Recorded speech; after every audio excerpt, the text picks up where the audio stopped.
So thank you for being here. But tonight we're going to talk about the wise men. And I'm going to share something with you didn't know. Maybe you already knew. Maybe you can teach me something, hopefully. But we're going to talk about the wise men and just try to answer the question that I had when I began to think about it is, why the wise men? Why them? Why did they make the Bible? Because when you make the Bible, it's important, right? Good or bad, when you make the Bible, it's something. You were something special that God put in His story, His plan. So who were the wise men?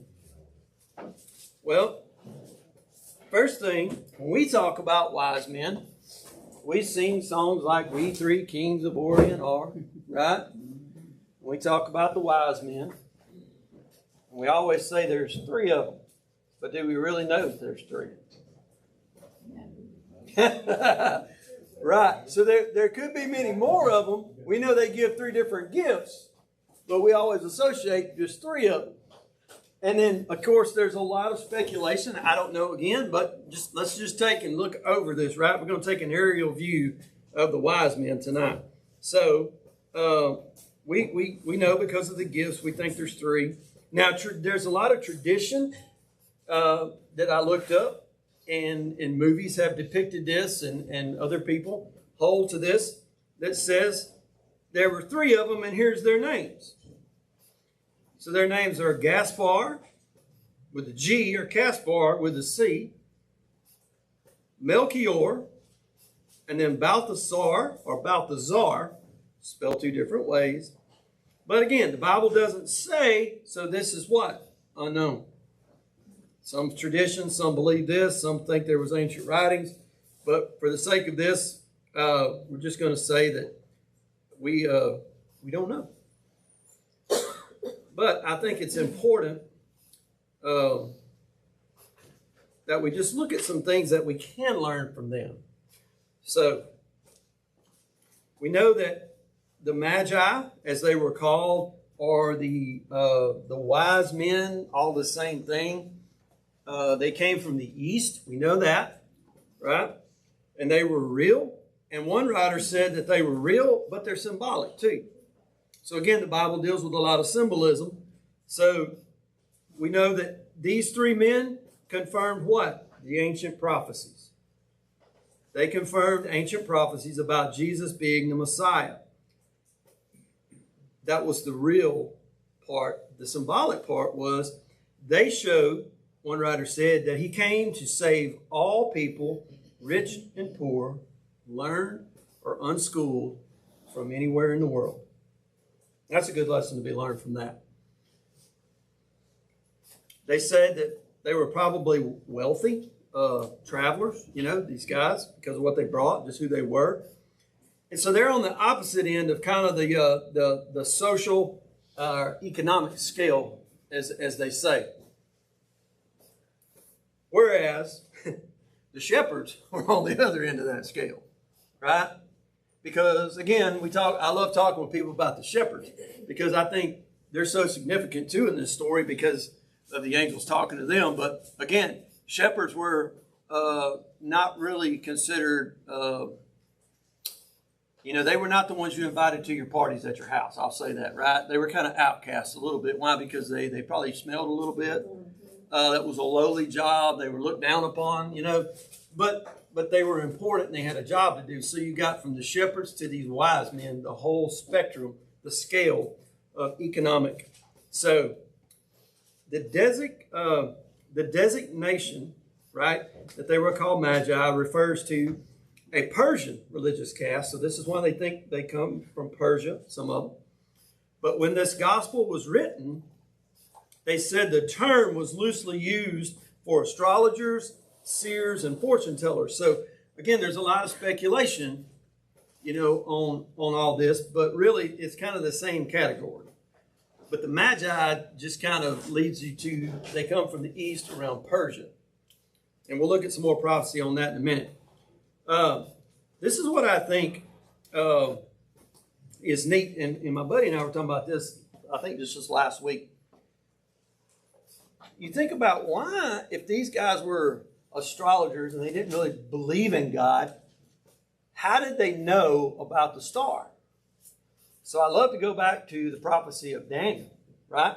So Daniel, right, was taken captive, but never returned home. Daniel was eventually promoted above all the other wise men in the kingdom. So Daniel was highly regarded in the kingdom. And I think that probably because of Daniel being highly regarded, and a lot of commentators agree with this, that these men probably read Daniel's writings. Because why? Because he was elevated among the wise men, and they looked up to him probably. So they probably knew through Daniel's writings this prophecy. Whether they were sold out for God or not, I don't know. Whether they were truly astrologers or seers or whatever, it's really irrelevant because we know they knew the prophecy somehow. So again, that they think that is tied into Daniel, and his place and where he was during that time and how God used him. So they're also called kings, but Matthew doesn't call them kings. They don't translate that kings in this writing. One writer said that title was used later in legends, about 200 AD. That's how they got to be called the three kings. He said that's mostly non-biblical sources started calling them kings. Perhaps, though, they said because of another prophecy found in Psalm chapter 72, this is verse 10 and 11, that says, the kings of Tarshish and of the isles will bring presents. The kings of Sheba and Seba will offer gifts. Yes, all kings shall fall down before him, and all nations shall serve him.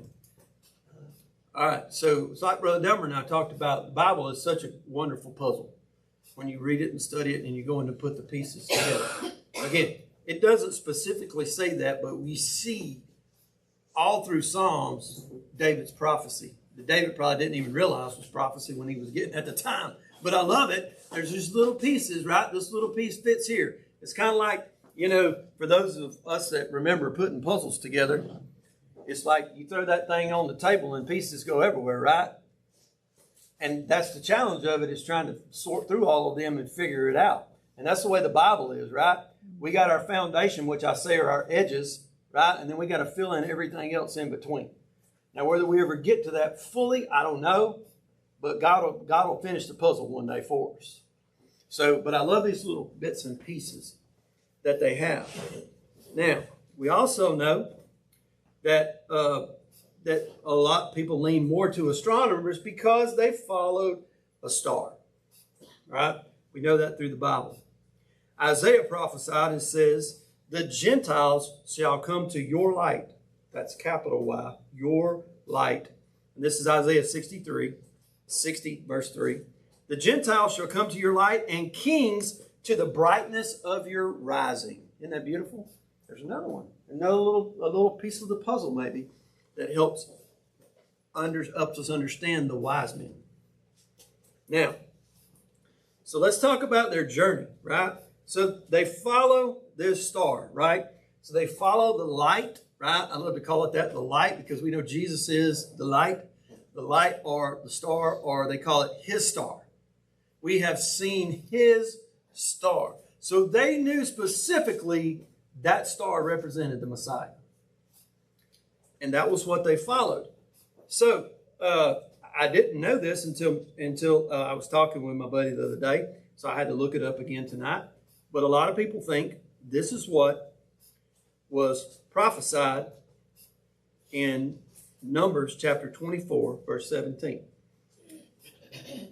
It says, I see him, but not now. I behold him, but not near. A star shall come out of Jacob. A scepter shall rise out of Israel and batter the brow of Moab and destroy all the sons of Tumult. So that prophecy right there was the third prophecy of Balaam. If y'all remember the story of Balaam and the donkey. So if you remember, Balak, the king, called Balaam, who was not a prophet of God, but a prophet or whatever, seer, whatever. he called him to come and curse Israel. And every time Balaam tried to curse Israel, God turned it around for his good, and he blessed them. So this is the third prophecy of Balaam when he blesses Israel. and of course, we know the whole story of Balaam and how the angel was there with the sword, and the donkey kept veering off, and he was whooping the donkey, and the donkey spoke to him. God used that to speak to Balaam. But that's where that prophecy come from. And also, too, there's a little side note I thought about when I was reading this, talking about his star, or the Star of Bethlehem is also what it's called, right? And I thought about this. I think this is so cool. So let's think about our world today, our culture today. We talk about stars, right? We think about Hollywood and athletes and all. We call them stars, right?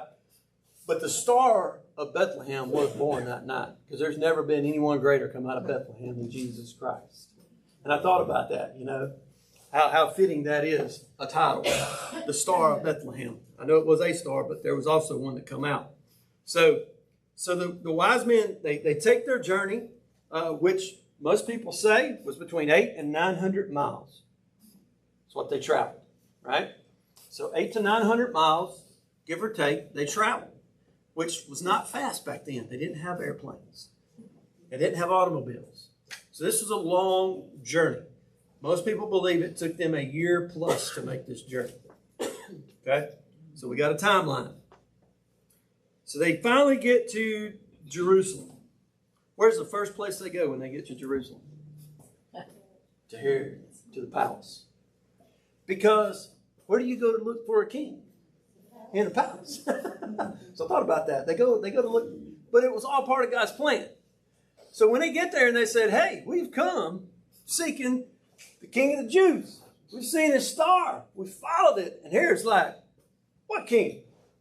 King of what Jews?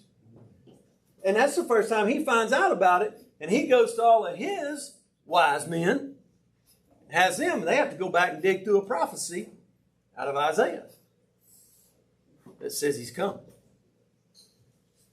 So we know the story that they tell him in Bethlehem. They find out in Bethlehem, so they got to make this little trek to Bethlehem now. And we know that Herod says, oh, yeah, you go and find him, and when you find him, come back and let me know so I can go worship him. Yeah, right. So we know that this was part of God's ordained plan. So they go to the palace first. And I'm sure they were probably kind of shocked when they got there, and Herod didn't know anything about it. How do you not know a king is born in your kingdom? Right?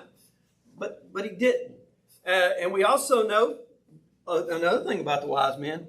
They believed the prophecy down to the last period that this king was to be born, not just show up. So they even knew, and this is what I thought about, they even believed the prophecy of that when a lot of the Jews didn't believe it, because they were expecting Jesus to come as a conquering king. They knew he was going to be a baby born. So they knew that. So I thought that was pretty neat too. So when they left, the Bible tells us in Matthew, and I'm going to turn over there in a minute, we'll read some of it, but the Bible tells us that star that they had followed, they saw it again, and it led them to Bethlehem. What I like, right?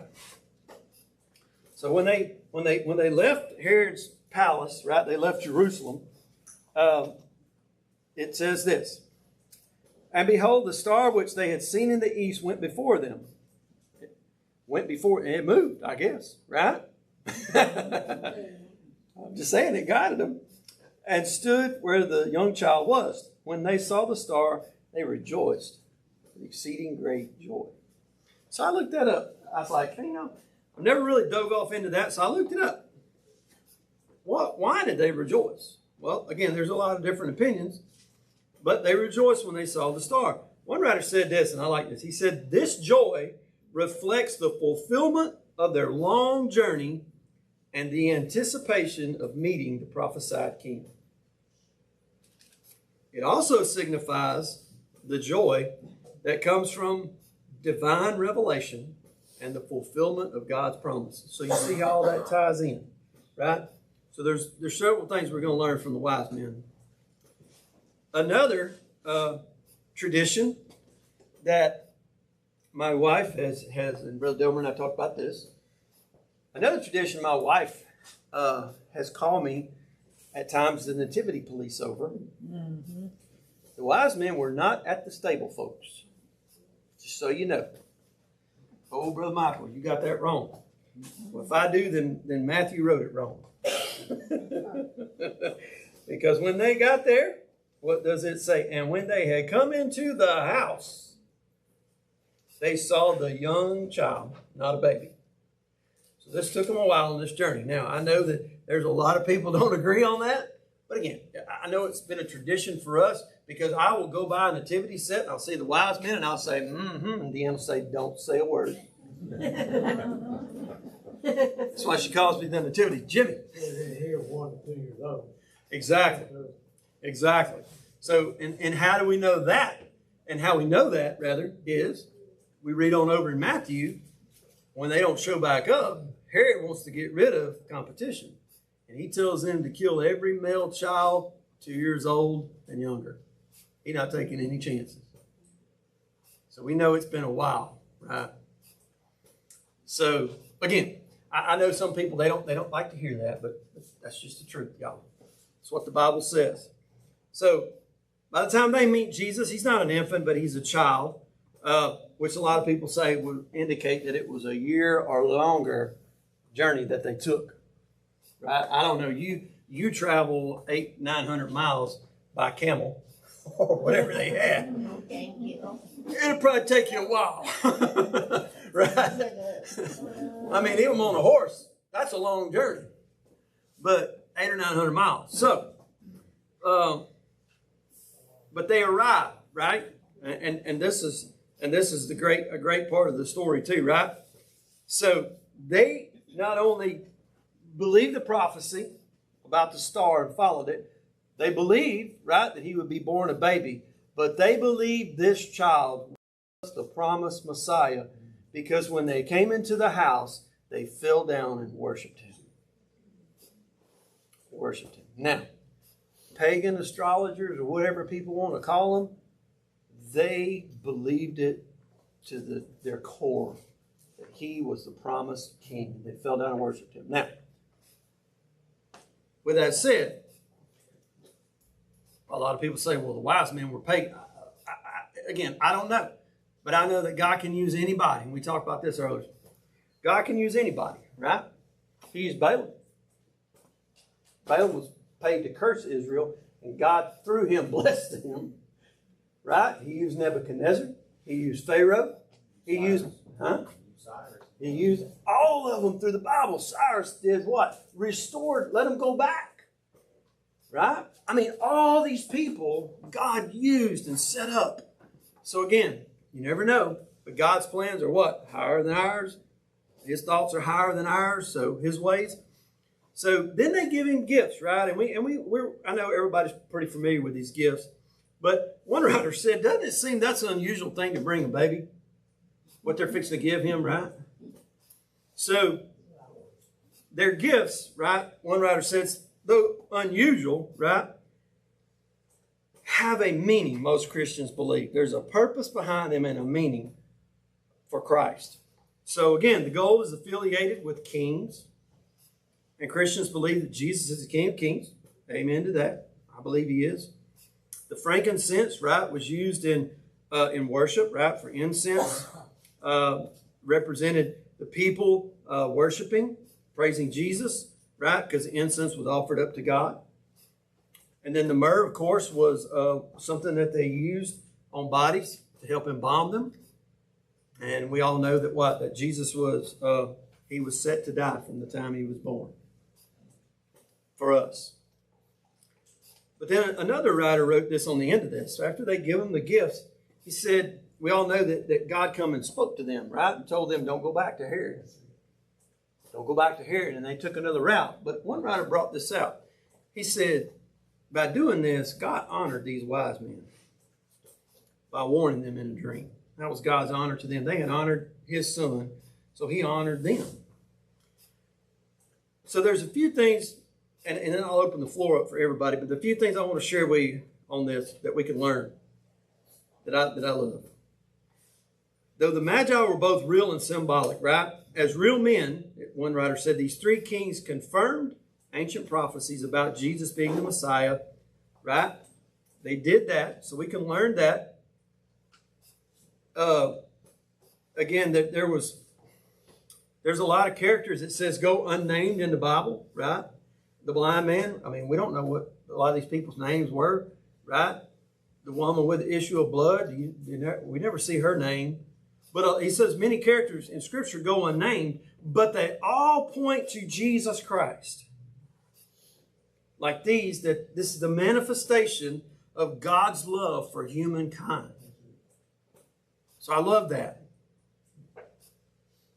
There's a message in the title Wise Men. One writer said, wise people acknowledge their need for a Savior and seek to find him. Foolish people like Herod the Great reject Jesus and even seek to destroy him.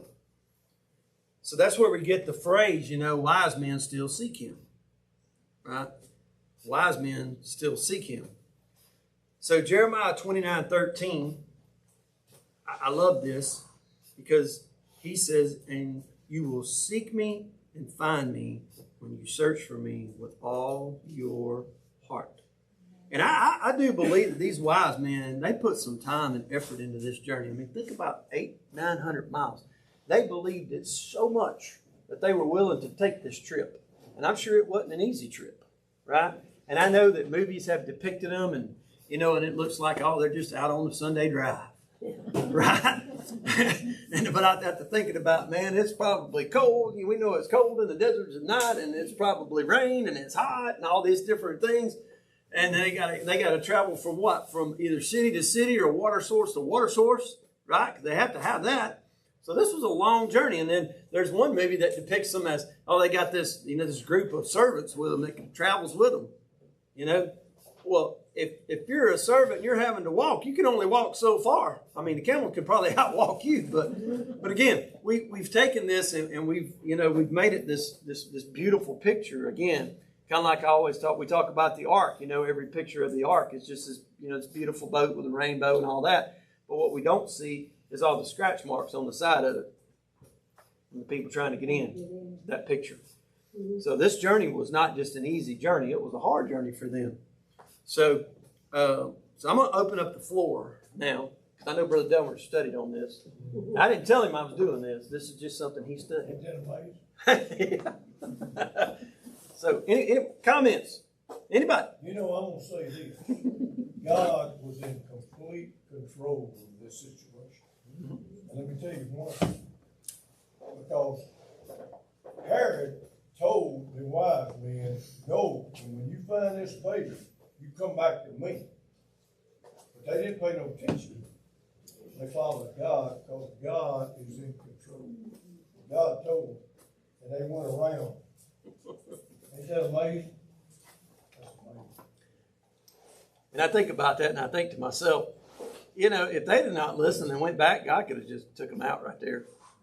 That was his plan. It's kind of like we talk about, after this and after Herod sends out this decree and the angel comes down and tells Joseph to take Mary. God could have protected them right there in that place. They'd have never found him. But there was a reason they had to go to Egypt. Right? I don't know. Any other thought? Come on, somebody throw something at me. There's a prophecy that said, I'll call my son out of Egypt. So Bingo. the thing that works on this is God's working on so many levels in one situation, because if wise men follow the star, how'd they wind up in the palace? So they got leadership there. But the thing is, Herod, the Bible talks about different people groups, like the Ammonites and others. It says don't test them because their sin's not full yet. The time's not come yet. There's, I think in Herod's life, it wasn't quite ready yet. But God was setting things up because there's other prophecies. If you've ever seen Charlie Brown Christmas, Linus is supposed to learn his part to play, and Lucy's fussing at him. He goes running, sliding past her, and he quotes out of Jeremiah about Rachel laminated out of him. lamenting for her children that Yeah. down. That's not here. So all these prophecies, God's working out the fulfilling of those in one scenario. I love it. I love it too because, again, that's that puzzle. That puzzle just comes together. It's so beautiful when it does. It's like, oh, I did off my moment. You know, like, oh, that's what that means. But you think about too what you're saying, go how far that journey is. It says they when they got there, they said, we've come to worship him. I mean, that was the thing that they held to all those miles and all those weeks and months, years. Yeah. We're going to worship him. And the stuff that they thought was worship for a king. I mean, even though they want to find him as a child, they believe, like you said, this is the king, and they honored him as such. But again, I think God probably used that because they had to go into Egypt not long after that trip takes money. And here's a bucket full of gold for you to make that trip. Yeah, and you know, too, I read something about one writer that said they think, you know, Mary and Joseph probably sold, traded, or whatever, all of that for their journey to Egypt and all that, you know, have something to travel on and sustain them. I don't know how much carpenter work there was in Egypt, but I don't know. I know they did a lot of bricklaying. We know that for sure. Hey, you know, and I thought about that too. It's like, that's a pretty bold move for a Jew to go back to Egypt. Well, you know, they traveled at night only, not daytime, night. They could see that stuff. And the thing about it is, to know that God was in complete control of this situation.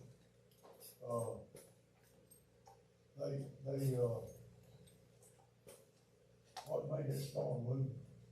Almighty God. He was making that storm move where they could follow. You think of that? Isn't that amazing?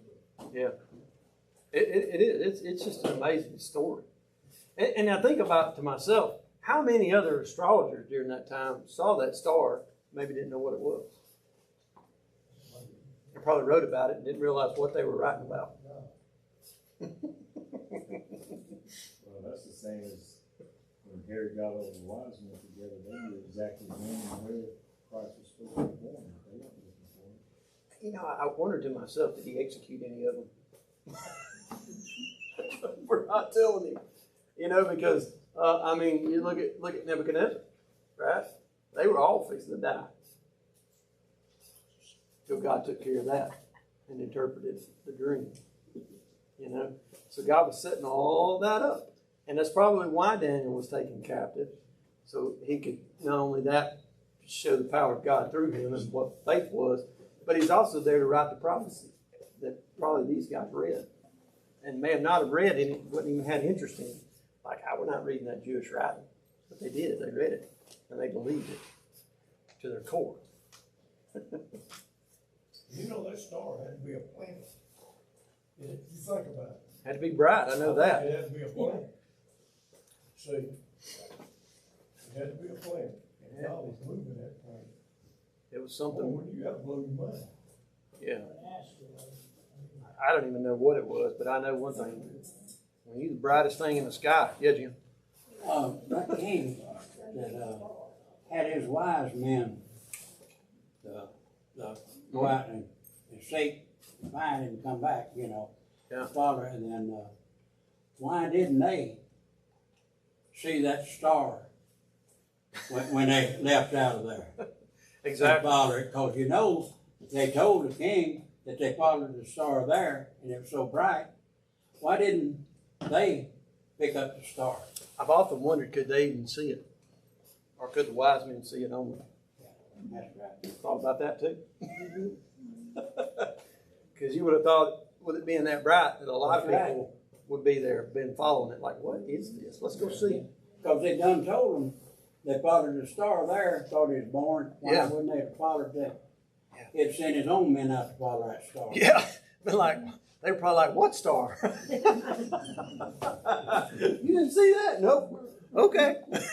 So only maybe only the wise men could see it. It could be. And that's very true. That's what I'm thinking. Maybe they were the only ones that could see it. You know? I mean, Maybe it's because you know, those that seek Jesus can find him. They weren't seeking the Messiah. Well, and I always hold on to that belief too, that the priesthood and all had swung to the left so much. I say left. It swung away from what it originally was, because according to what I read, a lot of these priests were appointed by the Romans and people like that. Wasn't from the tribe of Levi anymore. So they were basically given a political office. So they had kind of strayed away from God, you know, from the old beliefs, in my opinion. They were keeping the law, but they wasn't honoring God in the process. That's just my belief. And I think it may not have been, I think a lot of that just lost, you know, being passed down from generation to generation, because they just got to where they're like, well, we've been waiting on him, but he ain't showed up yet, so. I think it kind of faded out. In other words, that, you know, for a lot of those people, and they just quit waiting, quit believing.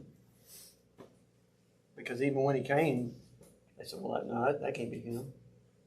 You know? It's so crazy. They was way away from being Jewish people. That's what I got out of it. Talk about the wise men. Oh, yeah, absolutely. Yeah.